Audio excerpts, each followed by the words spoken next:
Happy Thursday, everybody. I know we did a little brief hiatus, and just hearing that song again, I started jigging a little bit. I'm not going to lie on that.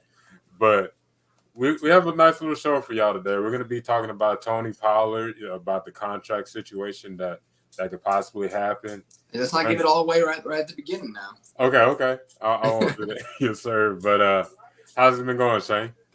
It's been going good. Ever since I got my career off the ground a few months ago with iHeartRadio, they've been asking more and more of me. I've been able to do a little bit of the music stuff, a little bit of the new stuff, but I've been engulfed in the sports radio aspect, which is really what I wanted to do. I stepped away from writing a little bit from Defiant Takes just because like I needed more time to take care of all that. I'm still getting things done with Stadium Rant, which I'm really happy for. And things on my end have been actually getting a little better. Oh, that's even better, especially getting to get into something you want to do. It's preferred to do something you want to do rather than something you don't want.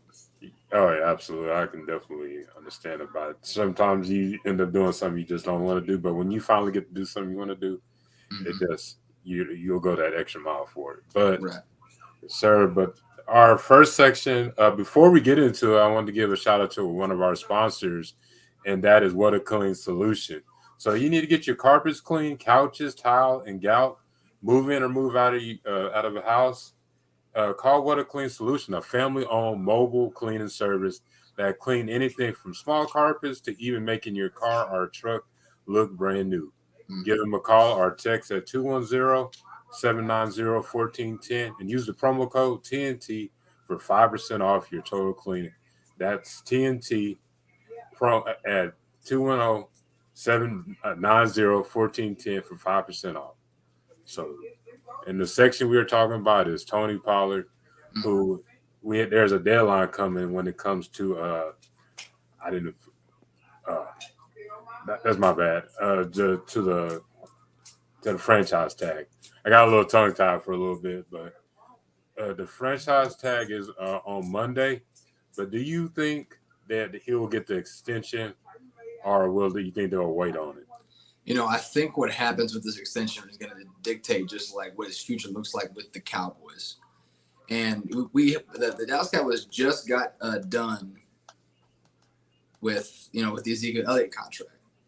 Like, that's something that people have been like waiting for it to be done for a long time. Like, and it ain't Zeke's fault that that he was able to fleece the Cowboys for 6 years, $90 million, and the majority of it guaranteed. I will never tell a player not to make as much money as possible, especially in a physical sport like football. I think some athletes are overpaid, but that's like just because like I think in terms of like what they do versus what they actually get paid. Again, this is sport by sport. This is a little subjective.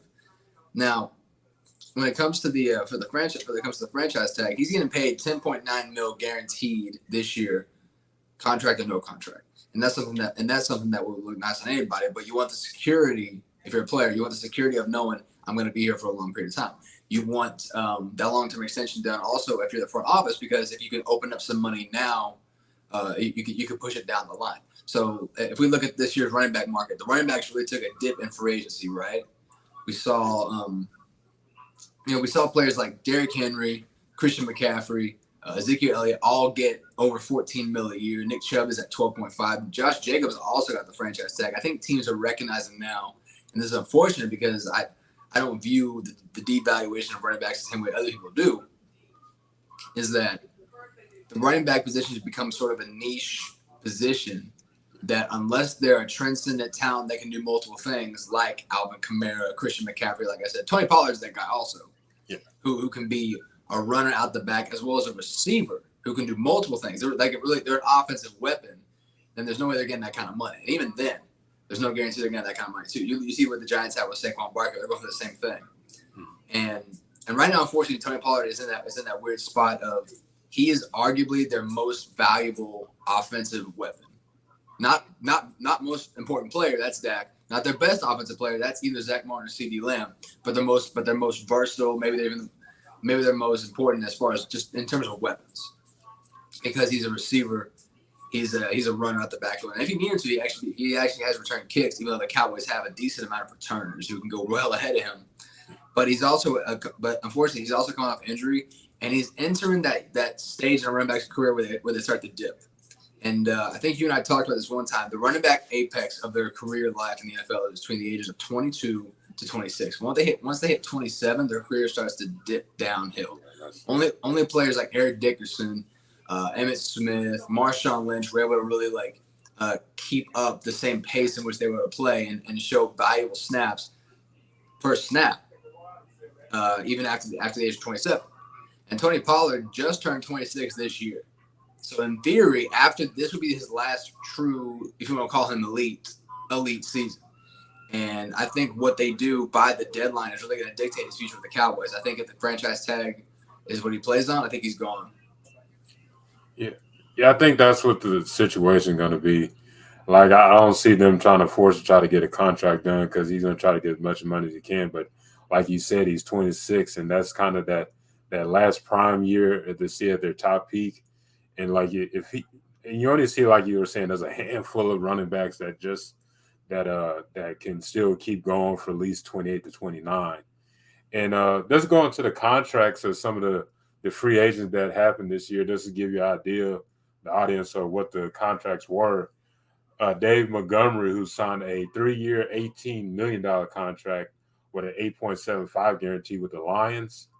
And then next is Jamal Williams, who had a 3-year, $12 million, 8.1 guarantee. Mm-hmm. And then the most that really wasn't the most because they stretched it out, is Miles Sanders with the Panthers, who got a 4-year deal with $25.4 million and 13 million guarantees. So you're not seeing teams spending a whole lot of money like they did in the past with the running backs. You know what's crazy about those running backs, aside from maybe Miles Sanders, you look at Jamal Williams and David Montgomery. They do downhill running so well, and their touchdown threats. Jamal Williams was arguably the best running back Detroit had last year. You look at someone like Miles Sanders. Miles Sanders had a breakout year with Philly, who was an effective runner, and he actually showed some flashes as a receiver, even though he'd been kind of like inconsistent in terms of doing both. Last year is definitely his best year. Tony Pollard falls along the same lines, and I think you brought some good numbers, more realistic numbers, what a contract could look like. If he does hit that base level of a David Montgomery, that's $6 million a year. Now, I would argue Tony Pollard's value and his skill exceeds David Montgomery, but the market for running backs, and I think you would agree, it ain't really necessarily subjected on who's better. It's based on the value in terms of the system and what they're willing to accept. The markets by position are a little bit different. Obviously, quarterbacks is whose turn is it to get paid. You're about to become the highest paid player in NFL history. That's just how that's how that goes. Receiver is done kind of by tiers. That's why I think we talked about CeeDee Lamb being in that 24 to 27 million a year type receiver. Maybe not the highest paid, but in that same realm of the top 10 to 15 overall playmakers. I think you might disagree. Just because, I know you have kind of mixed feelings about the running back position. I think you understand the devaluation of it. I'm much more of every running back is different than every other running back, and that what they do for the team is more valuable or less valuable than others. Because even though Jamal Williams doesn't get the yards per carry, say that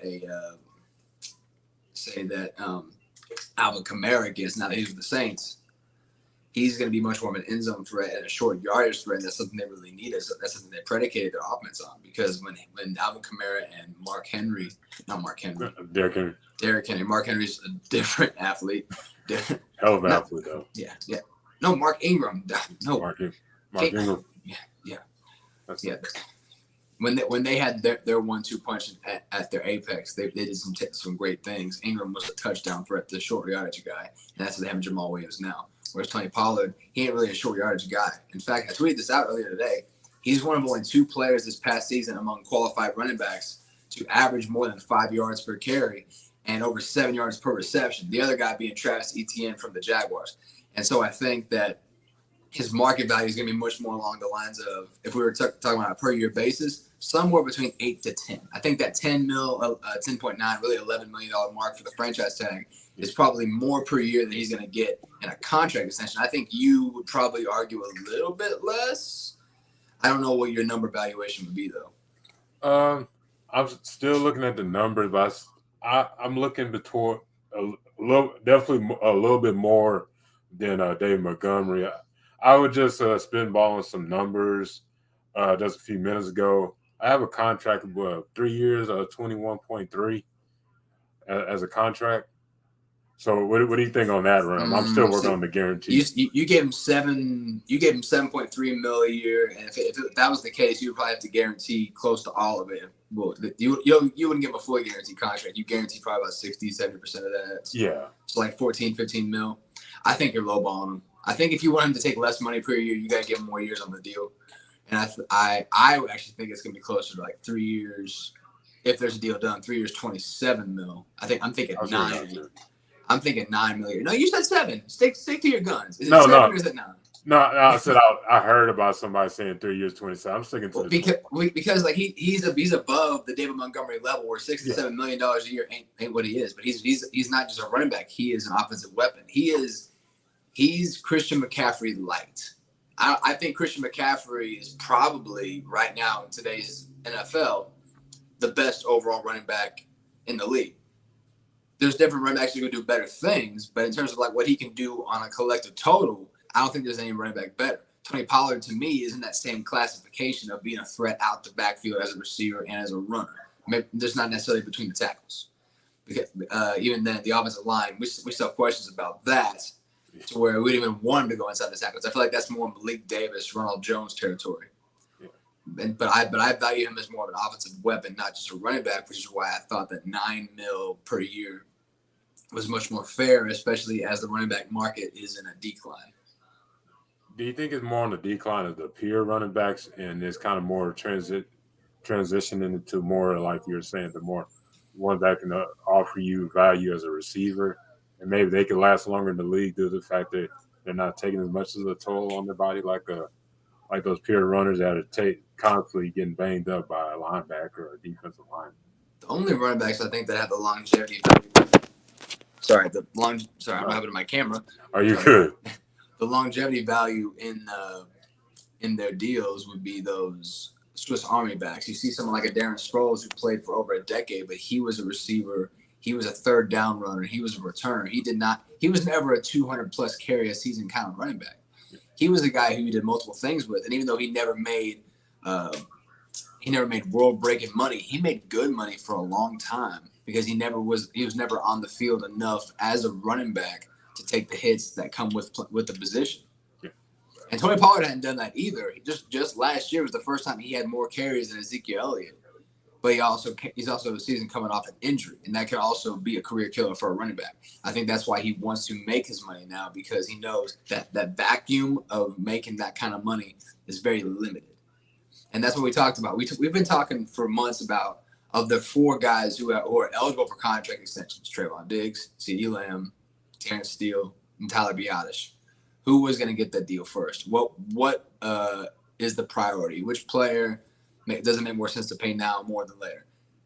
Economically, it makes more sense to pay CeeDee Lamb last just because he has the 5th-year option under his deal, but he's also the best player of the 4.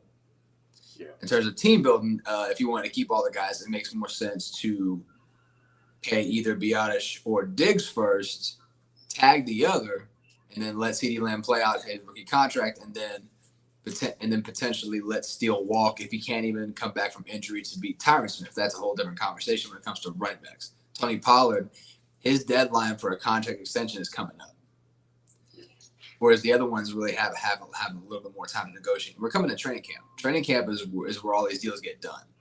But this deal needs to get done sooner. Otherwise, he's going to play a year on a tag, and he's going to be essentially done after that. With the Cowboys, at least. I don't see him playing another year with the Cowboys. I don't see them doing back-to-back tags for a running back, because the tag is probably going to go up next year also.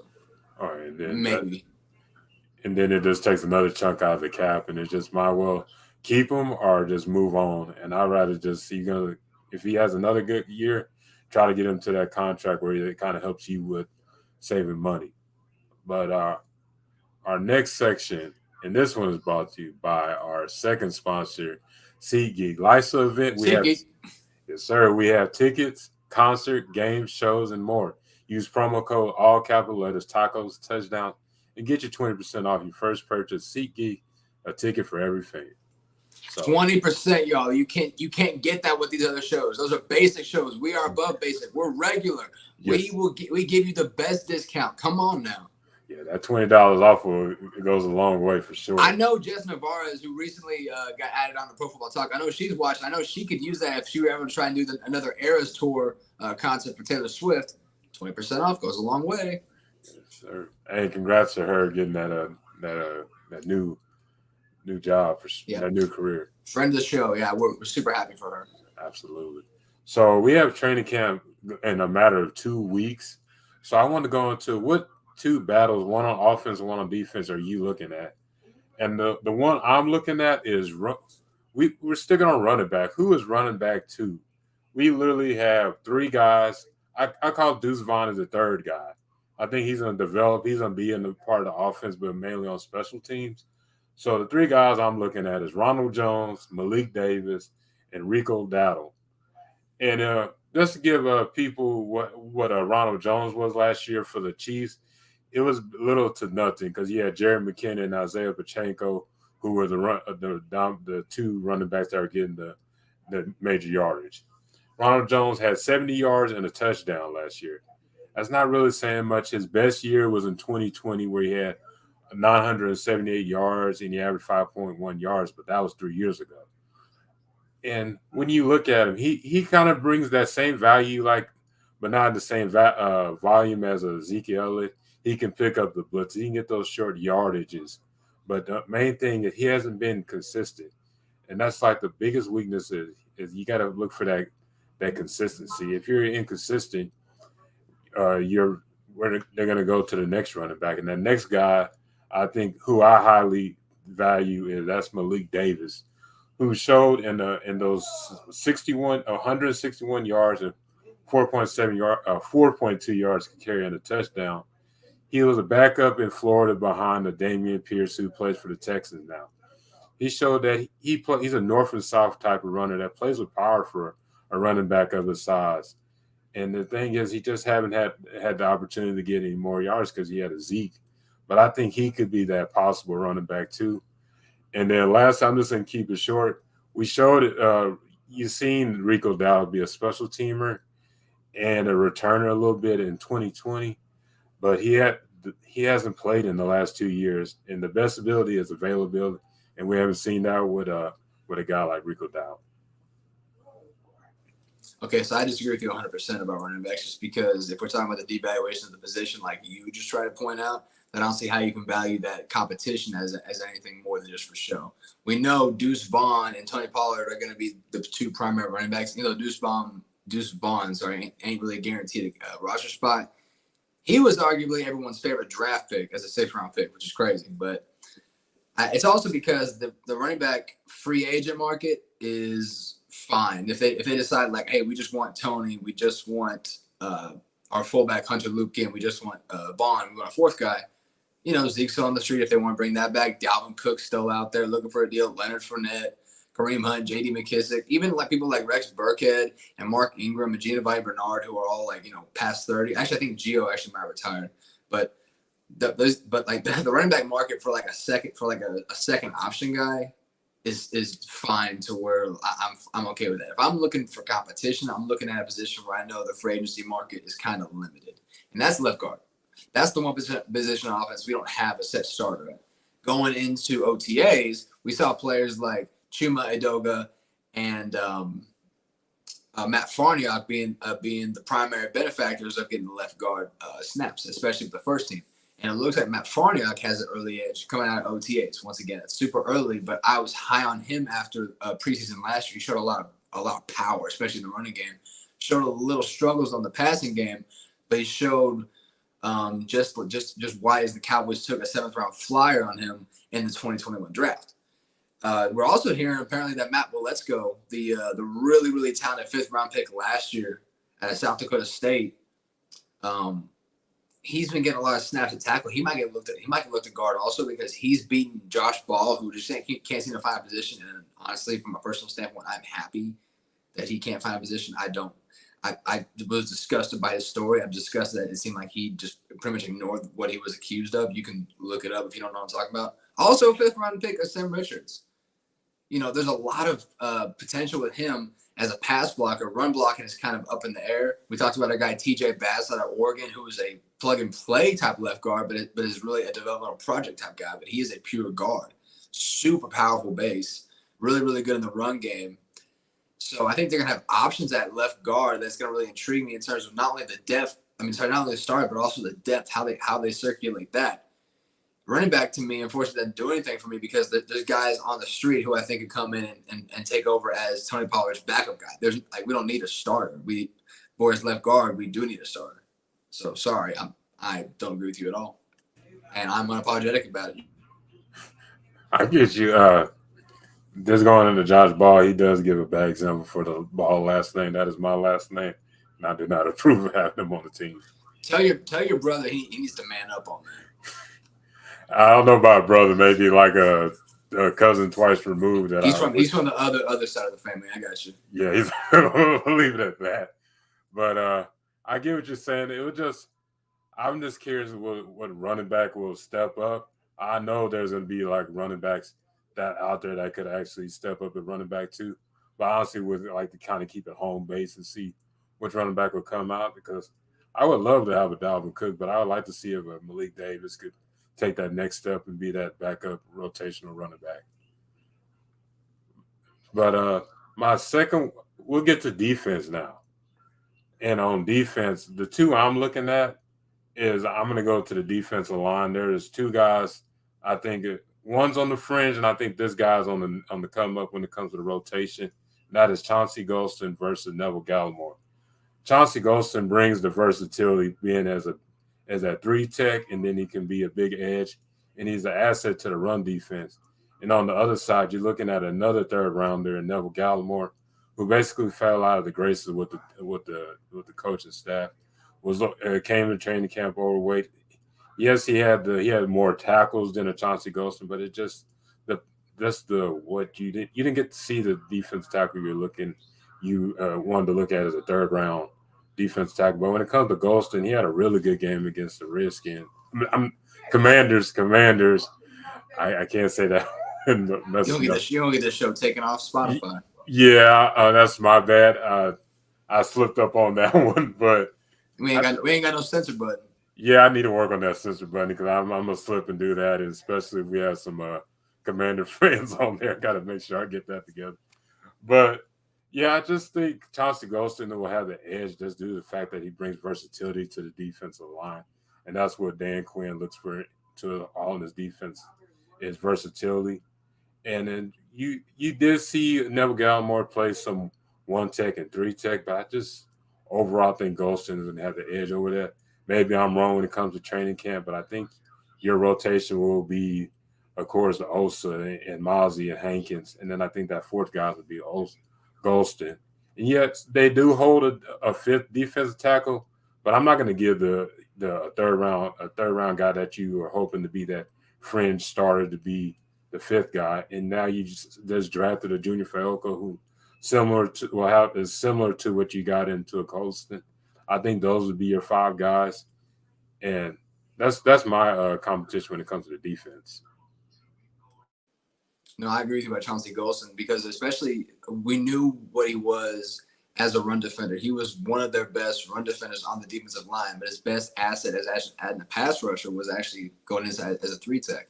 Earlier, about a month ago, I tweeted out that he could potentially be sort of like a David Irvin type player, where he played on the edges and came inside and showed a lot of pass rush potential up the middle. I wasn't saying he was the same player. People always take what I say as a literal comparison. What I was saying was that he could be the next type of guy who they've played inside and out, who was so good against the run, but then they put him on the inside. He could add something as a pass rusher. He ain't gonna be David Irvin because he ain't gonna start. He's gonna be a guy who comes in for Osa as a much better run defender, unless they decide to go big front with Mozzie, Smith, and Jonathan Hankins, which I'm more than okay with. But Chauncey Golston being a versatile 4th option as your defensive tackle, I think he is better than Neville Gallimore, both in run and pass defense. But the position that I'm actually watching for, it actually goes beyond the defensive line, because I think the Cowboys actually have a hell of a lot of depth on the defensive line. They can afford to double dip on some of those guys. I think the position that they honestly are kind of lacking a little bit is depth at linebacker. I'm interested to see who that guy next to Leighton Vander Esch is going to be, because if we consider Micah a flex edge defensive end, Leighton Vander Esch is going to be the Mike. He's going to be probably their best run defender up the middle, at very least at the second level. Who's going to be that guy next to him? Now, the Cowboys' true linebacker trio is Micah Parsons, Leighton Vander Esch, and Jaron Curse. Even though Jaron Curse ain't necessarily a linebacker, Micah Parsons is more than a linebacker at this point. But sometimes they'll run two inside linebackers. They'll run like a sort of like a sub 3-2 dime look, or even a 4-2-5 look that's kind of modified with how they use their safeties. Is it going to be Damone Clark, who showed a lot last year, but also kind of showed a little bit of struggles? Again, he's coming off the spinal fusion as a 5th-round pick, and it was actually their best option. Does Jabril Cox have anything? Because his best attribute coming out of college was the ability to cover. And since he got hurt his rookie season when he showed promise, he hadn't been able to get on the field consistently. Even though he had a good preseason last year, he was barely used at all on defense last year. And then they go out and draft, all Longhorn fans love this guy, DeMar Van Overshown, who I think as a rookie probably won't be as big on defense unless he's just their best option on defense. He's going to be more of a special teams guy. I actually think Overshown is the kind of guy that they potentially would want to groom to succeed Jaron Curse, because they have similar skill sets, unless they're using that for Marquise Bell, who I can honestly see maybe more as a free safety. We'll see. I'm wondering to see who that other linebacker is going to be, because that's another starting job that I don't think we have locked down, because the Cowboys, you can only have 11 guys in the field, but the Cowboys technically have like 13 starters, if you understand like what a starter actually is. Right now, I honestly, the edge is to Damone Clark, just because of what we were going off last year. I do wonder, though, if like that concept of like this is your last chance doesn't light a fire up under Jabril Cox, who I think right now is Damone Clark's biggest competition for that spot. But right now the depth is kind of underwhelming. I do wonder if they try to make another Anthony Barr type late training camp addition, maybe to shore up the depth. Other than that, it's kind of a pick 'em. As long as it's not Anthony Barr. I loved Anthony Barr when he was in Minnesota, but last year he's not the same guy he was. Like, there's two guys I'm thinking would be like possibly a Deion Jones, or I think it's Rashad Evans could be a possibility. I wonder about the health of those guys, though, because you're right. Like when they're healthy, they're effective players, but like injuries have been kind of hurting them a little bit. Yeah, that's one thing you definitely have to look into consideration, even thinking about signing. Like, how's their health and everything? Like, you want that sure answer, because that's one of the main things when it comes to linebacker is it takes a lot of toll, especially when they get older and everything, because in their prime they're really good, but sometimes they kind of hit that decline pretty fast. You've seen a lot of linebackers like that. But our last section I wanted to get into is we just officially signed a strategic football analyst to the Dallas Cowboys, and his name is William Britt. Was 2 seasons as a data analyst over for the Pittsburgh Steelers, and before that, he was a dual sport athlete at a division school called Century College. Played football for 4 seasons, receiver, and then played 2 years of basketball, and majored in data science, computer science, and math. So he was basically what he wanted to do.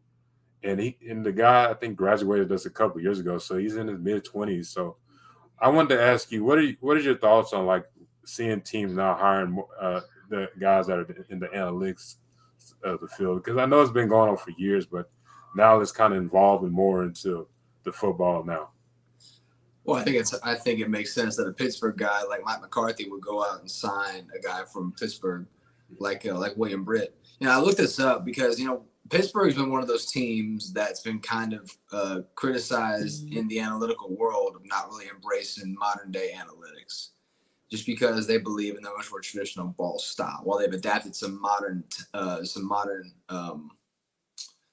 beliefs, analytics is still kind of falling behind for them. Whether it's because of like the coaching staff or just because the Steelers had that sort of old school mentality around their franchise, it's uncertain. But I did notice this, and that like in his 2 years with Pittsburgh, in 2021, the Steelers finished the season 27th in offensive efficiency, which ain't great. To be fair, though, they had a broken down Ben Roethlisberger, and so on and so forth. Like they didn't have much going on there. And then last year they got a little better. They finished 25th in offensive efficiency. Again, they had Kenny Pickett, who struggled as a rookie, had his moments where he was pretty good. And this year they went out and they got him a new weapon in Allen Robinson. They got him new offensive lineman. They drafted the kid from Georgia. I can't remember his name. I'm blanking on his name. The left tackle from Georgia. They went out and signed Isaac Siamalu, who's just down the road, who was in Philly. He's going to play guard for him. They have a new revamped offensive line. Najee Harris is coming into his own as a running back. He's got a second year guy in George Pickens. He's got Pat Fryermuth, who's one of the best tight ends in the game. And of course, he's got Deontay Johnson, who's probably, if not the best slot receiver, one of the best slot receivers in the league. So Kenny Pickett's going to have every opportunity to succeed this year. We look at William Britt. He did the best he could with what he's got. And even though Pittsburgh is a team that didn't predicate itself that much on analytics in terms of people who cover the team in depth, they obviously signed a staff just to see if they could like adapt it a little bit into their game plan. The way this worked for the Cowboys is because analytics was one way that Mike McCarthy really stated his case for why he should get the job back in 2020. And unfortunately, we didn't see much analytical use in the first year or two, really. We saw much more of not Jason Garrett type offense, but very milk toast, very kind of iffy. Now, to be fair, Dak was hurt after his first 5 games, even though he was on a career all-time trajectory at that point because he had to be. It's just the offense is like once defenses kind of figure out how to stall them, the offenses kind of struggle just because they wouldn't embrace the analytical way of adapting. They did like a much more old school way of adapting. Last year we saw ways that they were able to actually fine tune their offense to meet the needs against another team's defense. If they were really good if they were really good at throwing the ball one week, then that's something that's going to work against that defense the next one. They did a really good job down the line last year. I think this year they're embracing it more and more just by signing this guy. They're really showing their willingness to embrace the future, or at the very least, the here and now. Yeah, you definitely got to adapt to what's going on. You can't just, like you were saying about Steelers in their past, they've always kind of been that old school type of team. They only had 3 head coaches in their whole career with Chuck Noll, Bill Cowher, and now Mike Tomlin. I did not want to miss that name for sure. But yeah, I like this route of signing young minds when it comes to the analytical. I know they signed John Parks, and I forget the young lady's name that they signed well to the analytical part as well. It just, when it comes to analytical, it just adds a competitive edge to when it comes to football and knowing teams' tendencies. Like you can almost go in deep to like when it comes to receiver, you know what percentage, what route do they run this way or this way, and then on the defense, it helps you still believe in looking at the film and everything, but you want to add something new in there, when it comes to analytical, just putting those both together, and it'll just I honestly think it'll definitely help the Cowboys in general. Yeah, and ultimately, I think if they're willing to embrace it more, then it can be very much helpful. Otherwise, it's just a simple shell sign. And a lot of times, the Cowboys and other teams will make a move that other teams will look at and say, "What are they doing? Are they doing this?" And a lot of times, it's really nothing more than just for show. I hope they're willing to embrace the new analytical way because that's what teams like the Rams have done. That's what teams like the 49ers have done. That's what teams like the Chiefs have done. It's even though you could argue that they have that with Pat Mahomes, with someone like Andy Reid, who's always been really good at adapting his offenses, he's embraced the analytical side of thinking as well.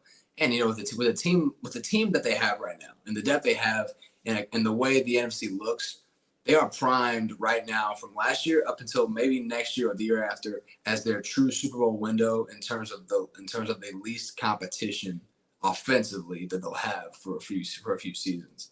And so if they're willing to actually embrace what analytics can offer for what they have, then it's a good move. Otherwise, it's a move just for look. Yeah, that's what you want is you want them to utilize it, not just hire some people and just kind of just saying, "Oh, we're going to the analyticals." Actually, put it into what you're trying to do for this team. That is really all we have for today. Hey, we had a really good show, but before we let go, especially we were talking about adapting. So now you can go follow us on Tacos and Touchdown on Threads. We got to adapt to the new social medias out there. So definitely check us out on there. I know you're on there as well. I as soon as I saw it and I saw people moving on there, I was like, okay, let me jump out in front for once. Yeah, because it feels kind of good that you jump on it early because I didn't jump on Twitter early. I didn't jump on IG early. I was like 2 or 3 years before it even came out. I'm like, I kept hearing people talk about Threads. I was like, let me get on this, and it kind of reminds you of that nostalgic feeling when how Twitter was. I don't know how you look at Threads as, but that's what I kind of see. It looks to me like a very base level Twitter right now. Yeah. I mean, they're at the starting stage, but they're off to a good start. Oh yeah, they've had over 100 million subscribers in the first, I think, 48 hours. So they're on the right track. Yeah, that's a big jump. I guess people are kind of tired of what's going on Twitter and stuff. So when you hear something new, you're like, oh, we're gonna jump on see what they're about. But that is our show for today. We're gonna be back on Sunday. I'm gonna have John Jackson, running back from Seguin High School, and probably we're gonna be back on Thursday. We're gonna try to do some more doubleheader type of shows for sure. So definitely stay tuned. You got training in Dallas Cowboy training camp in a couple weeks, so we're definitely have a lot to talk about. But this has been Tacos and Touchdown Live. Y'all have a good one. Peace.